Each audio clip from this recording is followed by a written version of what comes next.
لا حول ولا قوة إلا بالله العلي العظيم. أعوذ بالله من الشيطان اللعين الرجيم. بسم الله الرحمن الرحيم. الحمد لله رب العالمين، والصلاة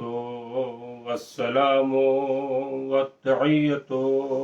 والإكرام على النبي الأمي أرسله بالحق بشيرا ونذيرا وداعيا إلى الله بإذنه وسراجا منيرا. سيدنا ومولانا أبي القاسم محمد وعلى آله الطيبين الطاهرين المعصومين المظلومين، ولعنة الدائمة الباقية على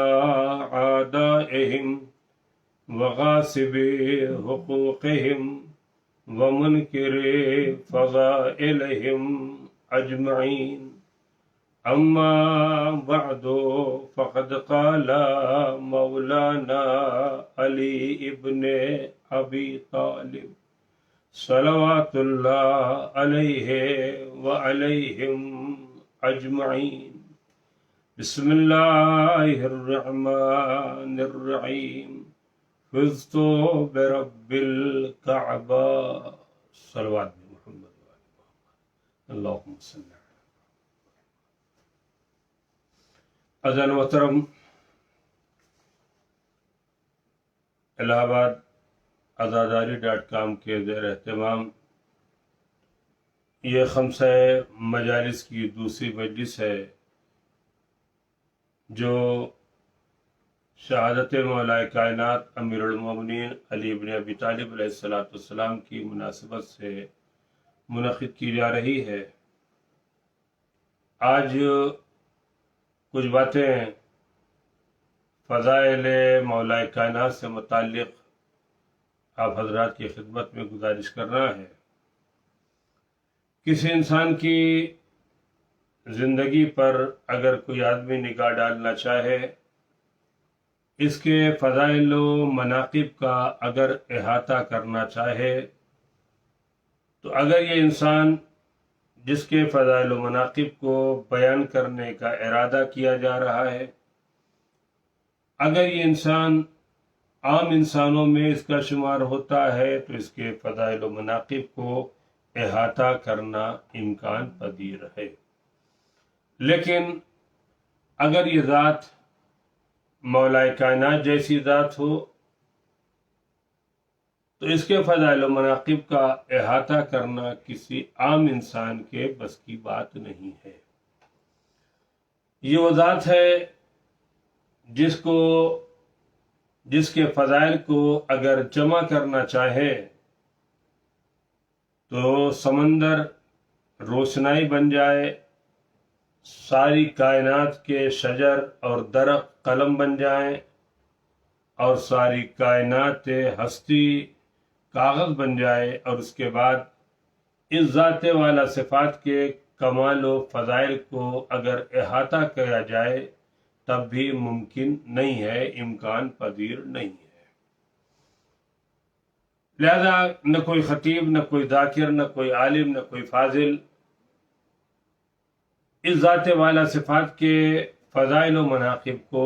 جمع کرنا چاہے تب بھی جمع نہیں کر سکتا. البتہ ہر خطیب اور ہر ذاکر اپنی فکر کے اعتبار سے، اپنی معلومات کے اعتبار سے اس ذات کے فضائل و مناقب کے چند گوشوں کو آپ کے سامنے گزارش کرتا ہے. مولا کائنات کے فضائل و مناقب کو اگر تقسیم کیا جائے تو 3 حصوں پر تقسیم کیا جا سکتا ہے۔ کچھ فضائل وہ ہیں جو ذات علی بن ابی طالب علیہ السلام کے ساتھ مخصوص ہیں، اس میں کسی دوسرے انسان کو شامل نہیں کیا جا سکتا۔ حج یہ ہے کہ دیگر ائمہ معصومین علیہ السلام کو بھی ان فضائل میں اگر کوئی آدمی شامل کرنا چاہے تو ممکن نہیں ہے۔ بعض فضائل و مناقب وہ ہیں جو علی بن ابی طالب علیہ السلام کے ساتھ دیگر ائمہ معصومین علیہ السلام کے ساتھ مخصوص ہیں، گویا ان کو بھی ان فضائل میں شامل کیا جا سکتا ہے۔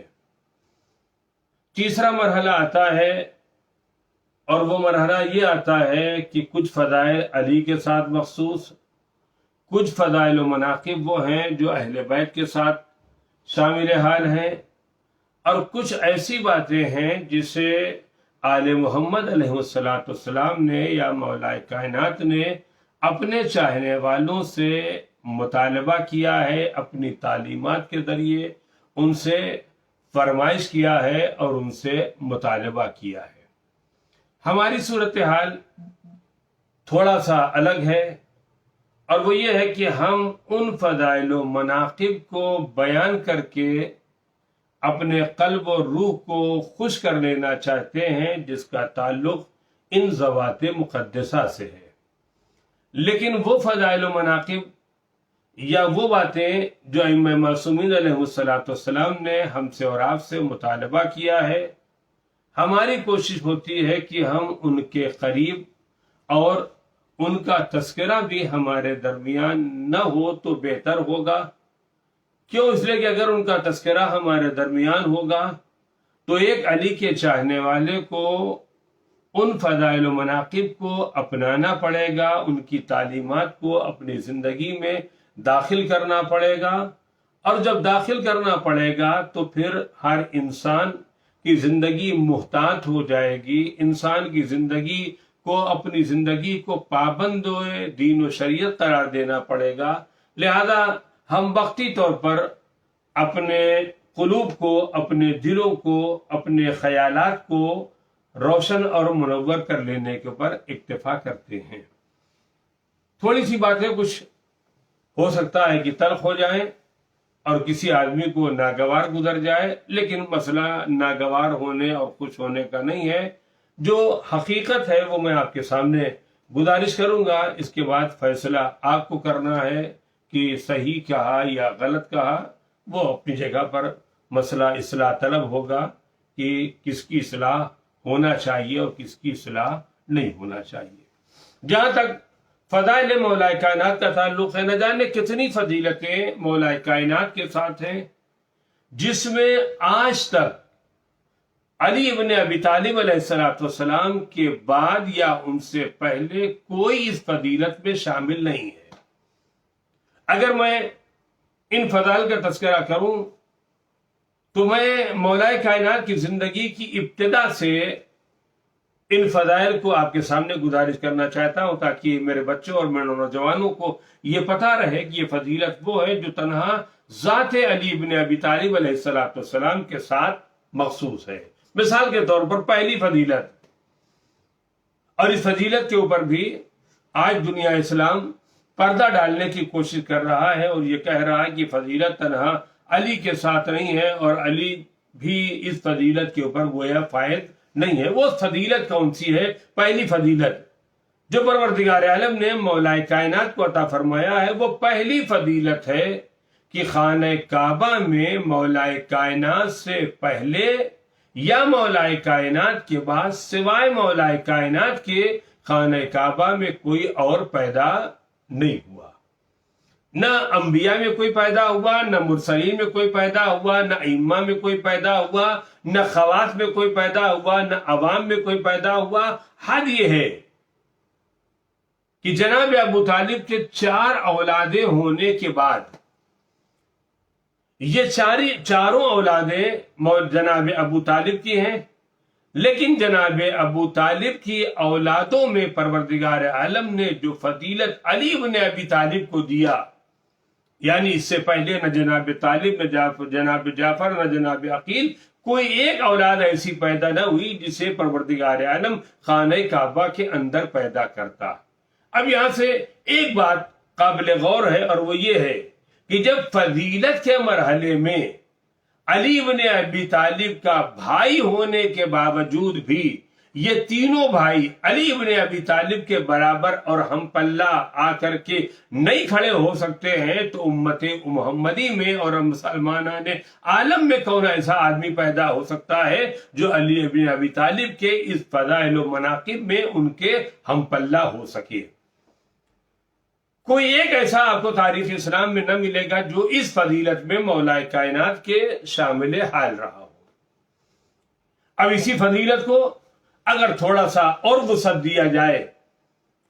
تو اگر ذات علی بن ابی طالب پہلی ذات وہ ہے جو خانہ کعبہ میں پیدا ہوئی، تو یہ کہنے کو میرا حق بنتا ہے کہ تنہا علی بن ابی طالب کی وہ ذات ہے کہ جن کے واسطے پروردگار عالم نے جدار کعبہ میں سگاف بنایا۔ تنہا وہ علی بن ابی طالب کی ذات ہے جن کے واسطے جناب پروردگار عالم نے کعبے کی دیوار میں در بنایا۔ تنہا وہ علی بن ابی طالب کی ذات ہے کہ جس کو پروردگار عالم نے جناب فاطمہ بنت اسد کو خانہ کعبہ کے اندر بلانے کے بعد 3 دن تک دنیاوی غذا سے ہم سرفراز نہیں کیا، اور دنیاوی غذا ان کو استعمال کرنے کے بعد فراہم نہیں کی گئی۔ اب سوال پیدا ہوتا ہے کہ اگر جناب فاطمہ بنت اسد 3 دن خانہ کعبہ میں رہیں تو آخر غذا کا انتظام کہاں سے کیا گیا، پانی کا انتظام کہاں سے کیا گیا، خدمت گزاری کا انتظام کہاں سے کیا گیا، اور وہ کون لوگ ہیں جنہوں نے جناب فاطمہ بنت اسد کے واسطے غذا کا انتظام کیا، پانی کا انتظام کیا، دیگر لوازمات زندگی کا انتظام کیا؟ تو میرا جی چاہتا ہے کہ میں گزارش کروں کہ چونکہ اگر یہ آنے والا مولود، آنے والا بچہ دنیا کے عام بچوں کی طرح ہوتا تو کوئی نہ کوئی انتظام کیا جاتا، لیکن یہ انسان جو قائم جس دنیا میں آ رہا ہے وہ صفات مظہر الہی، صفات الہیہ کا مظہر بن کر کے آنے والا ہے، لہذا پروردگار عالم نے وہ انتظام کیا۔ گویا پروردگار یہ بتانا چاہتی ہے، اے علی، جب تمہیں دنیا میں لایا گیا تو دنیا کے کسی انسان کو تمہاری خدمت گزاری کے واسطے مامور نہیں کیا گیا۔ کیوں نہیں معمور کیا گیا؟ شاید اس کی وجہ یہ ہو کہ اگر کسی مکے کی عورت کو بلا لیا ہوتا، کسی مرد کو بلا لیا ہوتا، کسی کافر و مشرک کو بلا لیا ہوتا تو ہر آدمی کو یہ کہنے کا حق بن جاتا، اے علی تمہاری پیدائش میں میرا ہاں شامل تھا، لہذا اگر میں نہ ہوتا تو تم عالم وجود میں نہ آ پاتے، پروردگار نے آواز دیا یہ آنے والا بچہ عام بچہ نہیں ہے، یہ ہماری صفات کا مظہر بن کر کے آنے والا ہے، لہذا اس کو میں دنیا کے عام انسانوں کے ہم پلہ کھڑا کرنے کے واسطے آمادہ اور تیار نہیں ہوں، بلکہ اس کے واسطے ہم نے حور و ملائک کا انتظام کیا ہے، اس کے واسطے ہم نے مقدرات عصمت و طہارت کا انتظام کیا ہے، اس کے واسطے ہم نے ان پاک و پاکیزہ صفات خواتین کا انتظام کیا ہے تاکہ وہ آئیں اور آنے کے بعد علی بن ابی طالب کی ولادت کے مراحل کو آسانی کے ساتھ اس دنیا میں انجام دے سکیں۔ ایک صلوات دے محمد والے محمد۔ اب اس کے بعد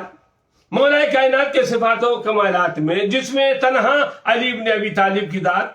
شامل حال ہے اور کائنات میں کوئی اور نہیں ہے جو علی بن ابی طالب کے علاوہ اس ذات میں شامل حال ہو۔ مثال کے طور پر اگلی صفت جو مولا کائنات کی ذات کے ساتھ مقصود ہے وہ ہے لفظ امیر المومنین۔ یوں تو ہمارے اور آپ کے عقائد کی بنیاد پر ہمارے سارے ائمہ امیر المومنین ہیں، مومنین کے امیر ہیں، مومنین کے سردار ہیں، مومنین کے حاکم ہیں، مومنین کے رہنما اور قائد ہیں، لیکن معصومین علیہ السلام نے اس صفت امیر المومنین کو ذات مولا کائنات علی بن ابی طالب علیہ السلام کے ساتھ مخصوص قرار دیا ہے۔ یہ لفظ امیر المومنین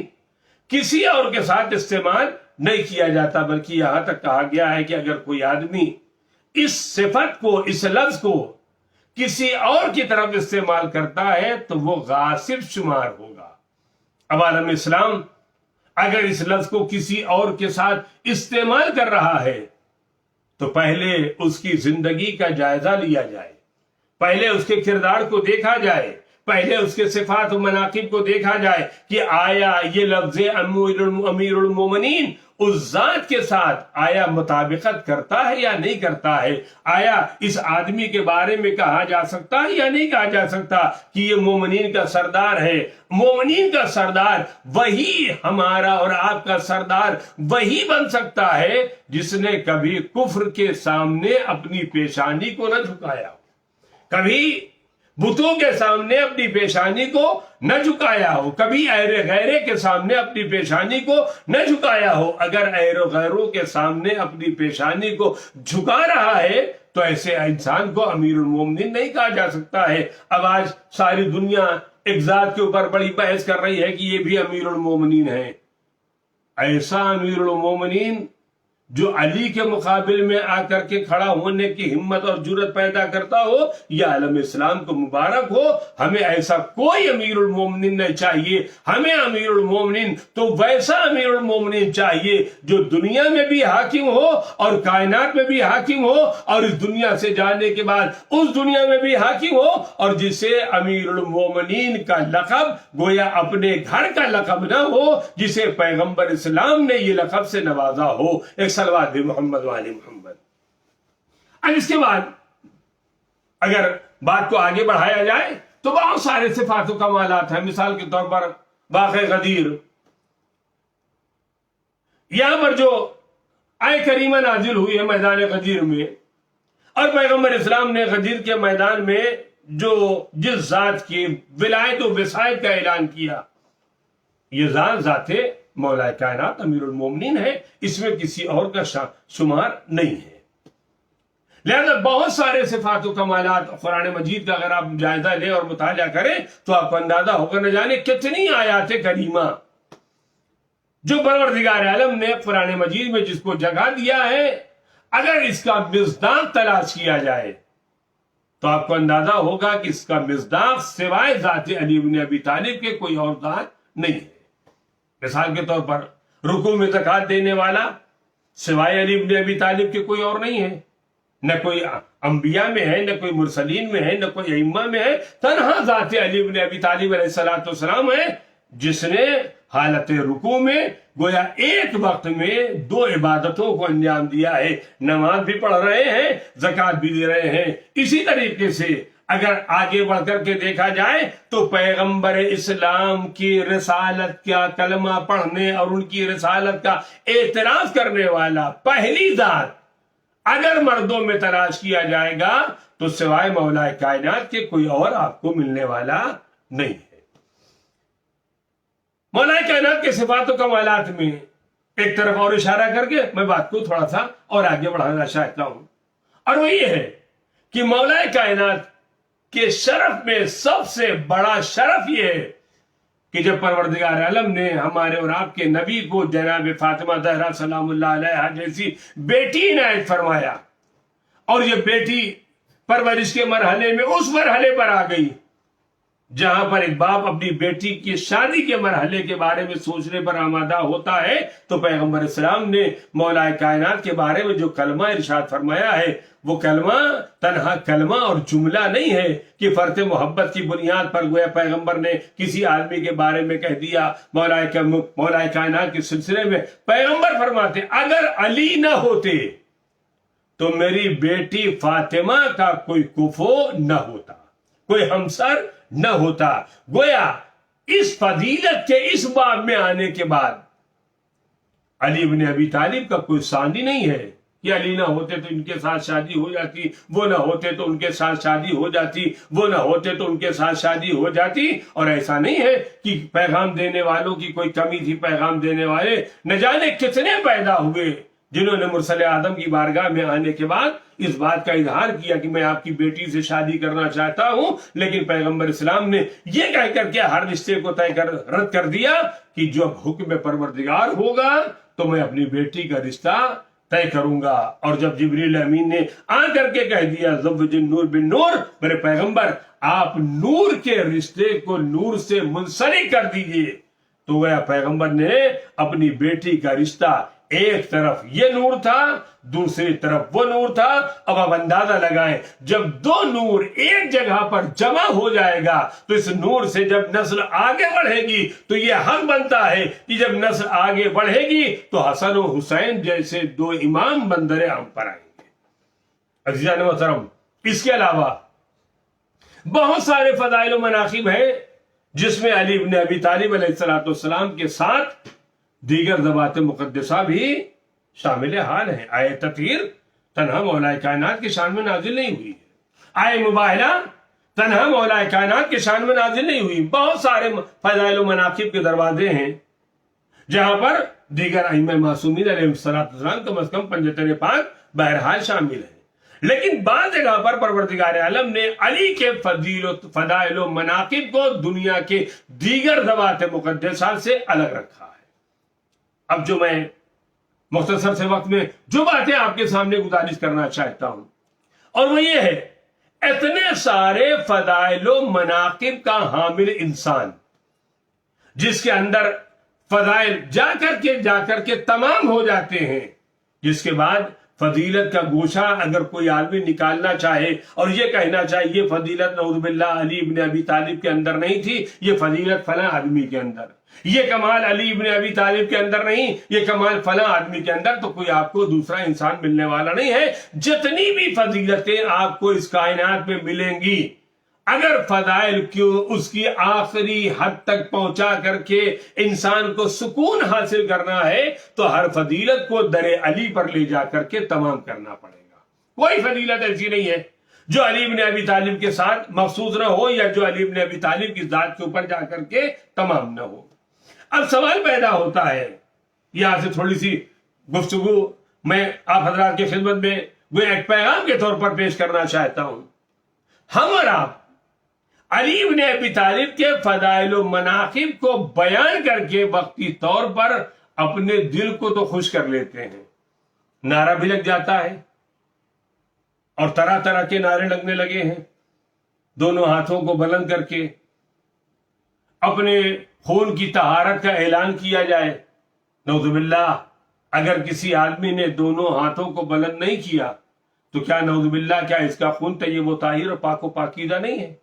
یہ بات یاد رکھنے کی ہے کہ جس کے دل میں علی کی محبت پائی جاتی ہے وہ ہاتھوں کو بلند کرے یا نہ کرے، اس کا خون بہرحال پاک و پاکیزہ ہے۔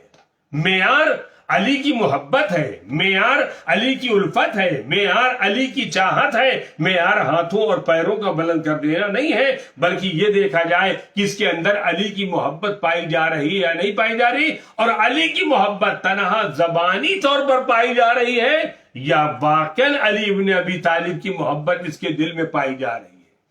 ابھی کیسے اندازہ لگایا جائے کہ ایک آدمی کے اندر واقعاً علی بن ابی طالب کی محبت پائی جا رہی ہے یا نہیں پائی جا رہی ہے؟ آزمائش کی جائے، ہم اور آپ اپنا امتحان لیں، اور امتحان لینے کے بعد جس مولا کے نام پر،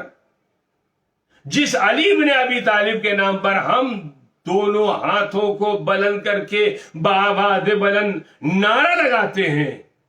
اس مرد مومن سے پوچھا جائے کہ کیا اس کے دل میں اس مکان مقدس کی زیارت کی تڑپ ہے یا نہیں ہے جہاں ہمارا اور آپ کا مولا پیدا ہوا ہے۔ آج کی دنیا میں ہر آدمی آسائش دنیا فراہم کرنے کے بعد سے بے چین رہتا ہے، یہ مال مل جائے، وہ سرمایہ مل جائے، یہ ضروریات زندگی ہمارے گھر میں آ جائے، گاڑی آ جائے، گھوڑا آ جائے، بہترین لباس، بہترین ساز و سامان زندگی ہمارے دل میں آ جائے۔ کیا ہمارے دل میں کبھی یہ بھی خیال پیدا ہوا کہ ہم اس گھر کو بھی چل کر کے دیکھیں جہاں ہمارا مولا پیدا ہوا ہے؟ اس مکان کو بھی چل کر کے دیکھا جائے جس مکان کو پروردگار عالم نے اپنا گھر کہا ہے، اور اپنا گھر کہنے کے بعد علی بن ابی طالب کو اس گھر میں پیدا کیا، اس کی عظمت کیا ہے، اس کا شرف کیا ہے، اس کا مقام کیا ہے، اس کا درجہ کیا ہے؟ کائنات میں خانہ کعبہ کے مقابل میں دنیا کا کوئی مکان اس عظمت و شرافت کے مطابق کے اعتبار سے کوئی دوسرا مکان نہیں پایا جاتا. یہ ماہ رمضان ہے، آج کی رات شب قدر کی رات ہے. شب قدر کی رات میں ہم سے اور آپ سے کہا گیا شب بیداری کیا جائے. شب بیداری کا مطلب یہ نہیں ہوتا کہ رات بھر جاگتے رہو، نہیں، شب بیداری کا مطلب ہوتا ہے رات بھر جاگو. آج کی رات شب قدر کی رات ہے. آج کی رات ہم سے کہا گیا ہے کہ تمہارے سال بھر کے مقدر کا فیصلہ ہونے والا ہے. گزشتہ سال جیسا گزرا ہے ہم نے اور آپ نے بہتر طریقے سے اندازہ لگایا. نہ جانے کتنے مومنین و مومنات جو کل تک ہمارے درمیان موجود تھے اور جسمانی اعتبار سے یہ بھی نہیں کہا جا سکتا کہ وہ کمزور تھے، وہ نحیف تھے، وہ لاغر تھے، لہذا انہیں چلا جانا چاہیے. ہم سے اور آپ سے بہترین صحت و سلامتی کے مالک تھے، لیکن ہمارے درمیان چلے گئے. اب آج کی رات آئی ہے، شب قدر کی رات آئی، توبہ کی رات، استغفار کی رات. کتنے خوش نصیب ہے وہ انسان جنہیں آج کی رات میں اگر شب بیداری کا موقع مل رہا ہے تو یہ شب بیداری ہم اور آپ اپنے گھر میں نہیں کر رہے ہیں. وہ کتنا خوش نصیب انسان ہوگا جو شب بیداری کر رہا ہے جوار رحمت میں جا کر کے، خانہ کعبہ کے جوار میں جا کر کے، قبر پیغمبر کے پہلو میں جا کر کے، ائمہ بقیع کے پہلو میں جا کر کے، کربلا معلی، نجف اشرف، سامرا حکام اور مشہد مقدس میں جا کر کے وہ شب بیداری کر رہا ہے. اب اگر اس آدمی کی دعا قبول نہ ہوگی تو کس کی دعا قبول ہوگی؟ معصوم فرماتے ہیں، معصوم کی ارشادات میں ہے کہ اگر کسی آدمی کے گناہ شب قدر میں معاف نہ ہوئے تو پھر انسان کو اگلے سال تک یا تو درمیان میں ایک میدان عرفات ہے کہ وہاں جا کر کے توبہ اور استغفار کرے، یا تو پھر اگلے سال شب قدر کا انتظار کرے. تو ہم کیوں شب قدر کا انتظار کریں؟ ابھی ہمیں شب قدر مل گئی ہے،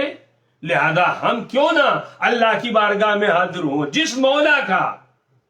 ہم دم بھر رہے ہیں، جس مولا کی ولایت کے زیر تحت ہم اور آپ زندگی گزار رہے ہیں، جس مولا سے ہمیں توقع ہے کہ ہمارا مولا اس دنیا میں ہلکی سی ٹھوکر کھا جانے کے بعد جب ہم یا علی مدد کہہ کر کے اسے پکارتے ہیں تو وہ ہماری مدد کو ہاتھ سے آ جاتا ہے، تو کیا وہ مولا ہماری اس دنیا میں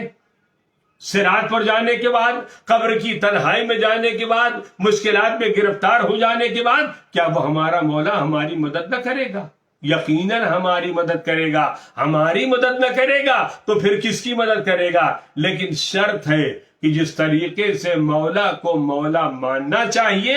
ویسے ہم اور آپ مولا مانیں. آئیے مولا کائنات کے صفات و کمالات،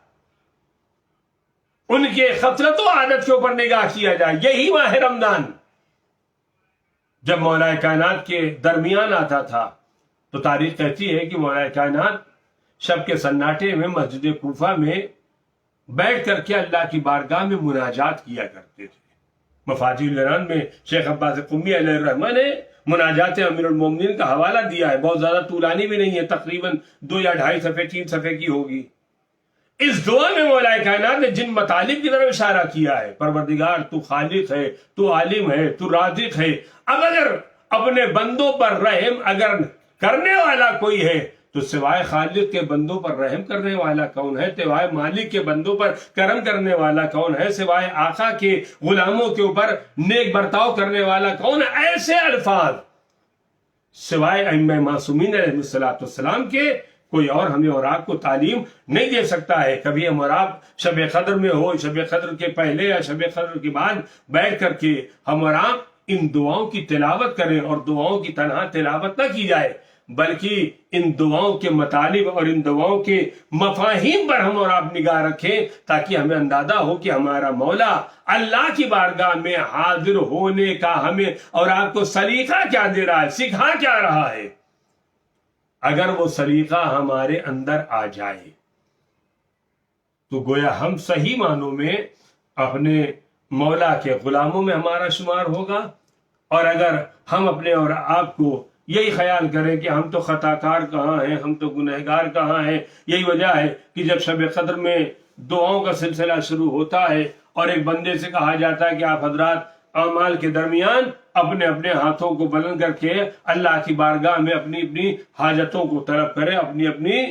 ضروریات کو اپنی اپنی دعاؤں کا مطالبہ کریں تو ہم وہ دعائیں کرتے ہیں جو ہمارے امکان میں ہے. ہماری دعائیں پروردگار ہمیں دولت دے دے،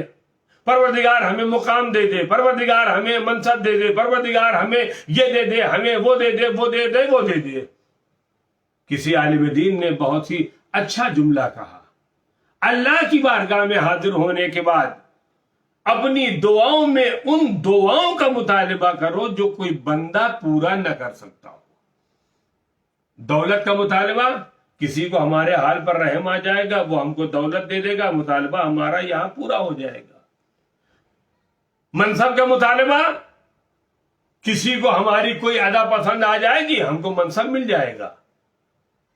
دولت مل جائے گی، منصب مل جائے گا، مقام مل جائے گا، یہ مل جائے گا، سامان دنیا مل جائے گا، آسائش دنیا کے اسباب ہمارے واسطے فراہم ہو جائیں گے. یہ سب کوئی بھی دنیا کا عام انسان اگر دینے پر آمادہ ہو تو وہ ہمیں دے سکتا ہے. ہم سے کہا گیا کہ اللہ کی بارگاہ میں حاضر ہونے کے بعد مال دنیا کا مطالبہ نہ کرو، اس لیے کہ مال دنیا کے مطالبات دنیا کا عام آدمی تمہارا پورا کر سکتا ہے. تو ہم اللہ کی بارگاہ میں کیا مطالبہ کریں؟ اللہ کی بارگاہ میں وہ مطالبہ کرو جو عام بندہ تمہارے مطالبات کو پورا نہیں کر سکتا ہے. پروردگار مغفرت کا مطالبہ کرو، توبہ کا مطالبہ کرو، استغفار کا مطالبہ کرو. پروردگار ہم تجھ سے آج کی رات، شب قدر کی رات ہے، تجھ سے دولت کا مطالبہ کرنے کو نہیں آئے، تجھے مقام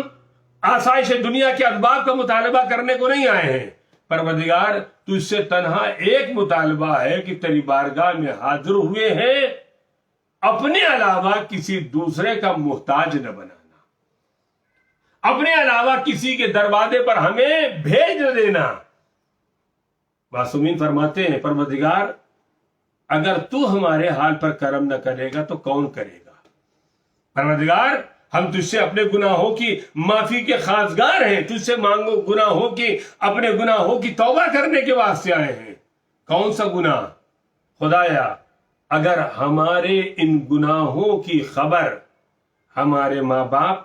ہمارے رشتہ دار، ہمارے دوست، ہمارے احباب، ہمارے محلے والے، ہمارے ہمسائے والے، ہمارے گاؤں والے، اگر انہیں پتہ چل جاتا تو ان کے سامنے ہم سر اٹھانے کے لائق نہیں تھے.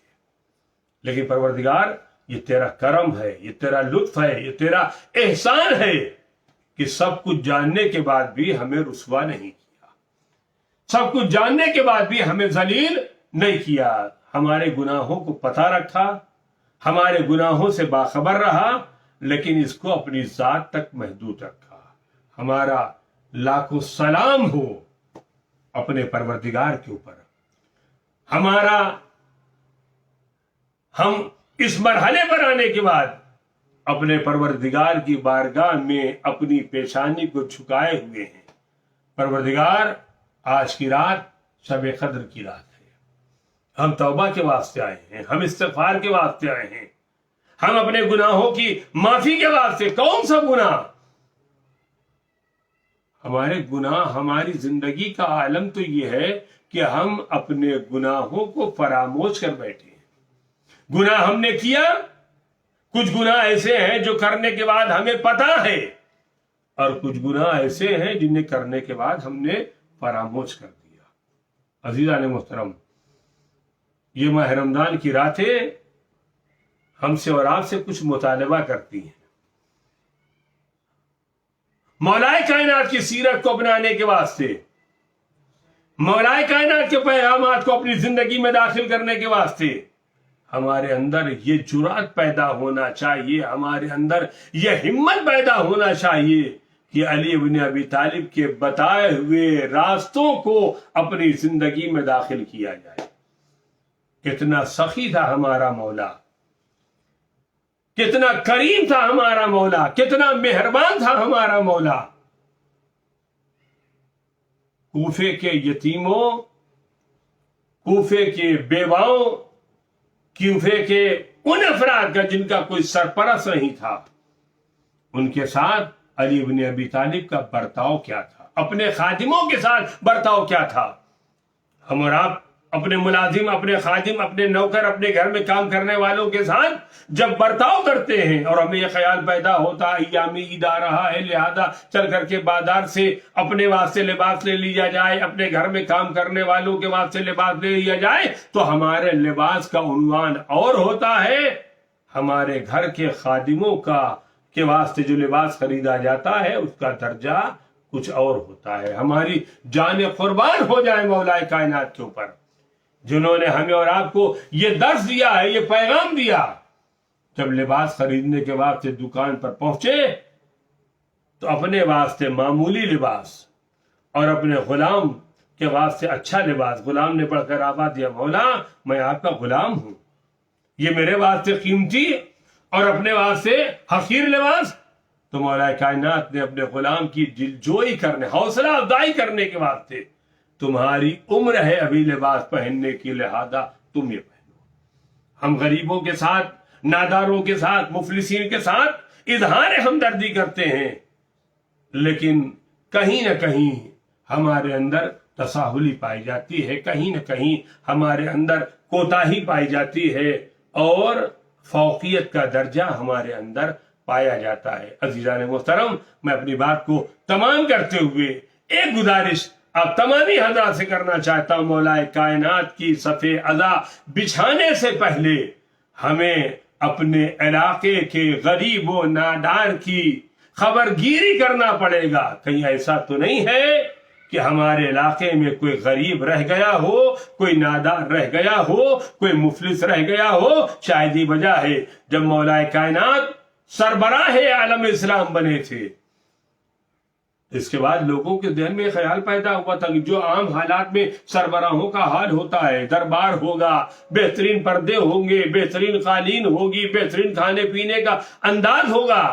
لیکن مولا کائنات دن بھر غریبوں کی خبر گیری کرنے کے بعد شب کے سناٹے میں جو کی سوکھی روٹی کو اپنے دانوں پر توڑ کر کے اور اس کو استعمال کر کے جب کسی نے بڑھ کر آواز دیا مولا آپ تو حاکم مسلمین ہیں، یہ آپ جو کی سوکھی روٹی استعمال کر رہے ہیں، تو مولا کائنات نے فرمایا تھا یہ جو کی سوکھی روٹی تب میں استعمال کر رہا ہوں جب علی بن ابی طالب کو اس بات کا یقین ہو گیا ہے کہ ہماری حکومت میں کوئی ایک ایسا نہیں ہے جس سے جو کی سوکھی روٹی بھی نہ ملی ہو۔ ہم علی کا غم منانے کے واسطے جمع ہوئے ہیں، ہم علی کی صف ادا بچھانے کے واسطے جمع ہوئے ہیں، ہم مولا کائنات کا پرسہ دینے کے واسطے جمع ہوئے ہیں۔ عزاداروں، ماتمداروں، مولا کائنات کی صف ادا بچھانے سے پہلے اپنے علاقے کے غریبوں کی خبر گیری کرو، اپنے محلے کے ناداروں کی خبر گیری کرو، اپنے شہر میں اگر ایسے کوئی افراد پائے جاتے ہیں جو غریب طبقے کے ہیں ان کی خبر گیری کرو، اور خبر گیری کرنے کے بعد ان کی مدد کرو۔ علی کس کی خبر گیری کرتے تھے؟ علی کس کے دروازے پر جا کر کے شب کے سناٹے میں کھانا فراہم کیا کرتے تھے، غذا فراہم کیا کرتے تھے؟ اس کا اندازہ تو تب ہوا جب 19ویں کی رات، آج کی رات، مولا کائنات اپنی بیٹی جناب ام کلثوم کے گھر مہمان ہیں، وقت افطار آیا، بیٹی نے اپنے باپ کے افطار کے واسطے دسترخوان آراستہ کیا، باپ دسترخوان پر آ کر کے بیٹھ گیا، بیٹی نے جو غذائیں فراہم کیا تھا اسے لا کر کے دسترخوان پر رکھا۔ ایک مرتبہ مولا کائنات نے دسترخوان پر نگاہ کیا اور نگاہ کرنے کے بعد اپنی بیٹی کو آواز دیا، اور آواز دینے کے بعد پوچھتے ہیں اے میری لاڈلی ام کلثوم کیا تم نے کبھی ایک وقت میں اپنے بابا کو 2 غذائیں استعمال کرتے دیکھا؟ ایک مرتبہ بیٹی آگے بڑھی، چاہتی ہے کاسہ نمک کو ہٹا لیا جائے، کاسہ شیر کو رہنے دیا جائے، میرا بابا شیر کے ذریعے، دودھ کے ذریعے افطار کر لیں،